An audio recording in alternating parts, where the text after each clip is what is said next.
இன்றைக்கு வரைக்குமே எந்த ஒரு படம் நல்லா ஓடினாலும் அஜித் ரசிகர்கள் மங்காத்தா போல் வருமா அப்படின்னு அஜித்தை விட்டு கொடுக்காமல் பேசுகிறதுக்கு பெரிய உதவியாக இருக்கிறது இந்த மங்காத்தா திரைப்படம் தான். பலருமே அஜித்துக்கு மங்காத்தா திரைப்படம் தான் அவரோட சினிமா கெரியர்லேயே தி பெஸ்ட் ஃபில்ம் அப்படின்னு சொல்லிக்கிட்டு இருக்காங்க.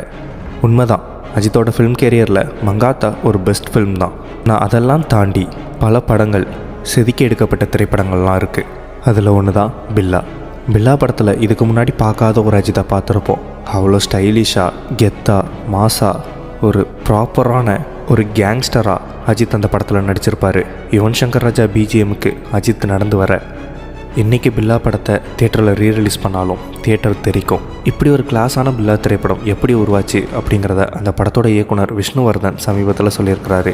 நான் பில்லா படத்தை ரீமேக் பண்ண போகிறேன்னு நியூஸ் வந்ததும் நிறைய டாப் டைரக்டர்ஸ், ஆக்டர்ஸ் எல்லாருமே என்கிட்ட வந்து, உனக்கு ஏன் இந்த வேண்டாத வேலை, ரஜினி சார், அமிதாப் சார்லாம் அடித்து தூக்கி போட்ட கதை அது, நீ திரும்பவும் பண்ணனா அது கண்டிப்பாக ஓடாது அப்படின்னு சொன்னாங்க.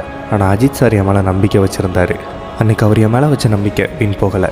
படத்தோட ஷூட்டிங்லாம் முடிஞ்சு ட்ரெய்லர்லாம் எடிட் பண்ணி வெளியே விடும்போது அப்போ என்கிட்ட யாரெல்லாம் இந்த படம் வேணான்னு சொன்னாங்களோ அவங்கெல்லாம் தான் மிரண்டு போய் என்னை ஃபஸ்ட்டு பாராட்டினாங்க.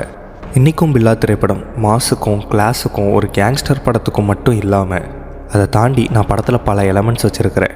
அதையும் இந்நாள் வரைக்கும் மக்கள் அழுத்து போகாமல் ரசிச்சுட்டு இருக்காங்க. உதாரணத்துக்கு சொல்லணும்னா சேவல் கொடி பறக்குதடா பாட்டு இன்றைக்கும் பலர் வீட்டில் அதிகாலையில் முதல்ல ஓடக்கூடிய பாட்டாக அந்த பாடல் இருக்குது.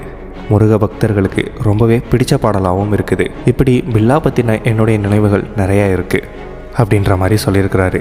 பில்லா படத்தில் உங்களுக்கு ரொம்ப பிடிச்ச போர்ஷன் எது, பிடிச்ச விஷயங்கள் என்ன அப்படின்றத கமெண்டில் சொல்லுங்கள். இது மாதிரியான மோர் இன்ஃபர்மேஷனுக்கு நம்ம சேனலை சப்ஸ்கிரைப் பண்ணிவிடுங்க.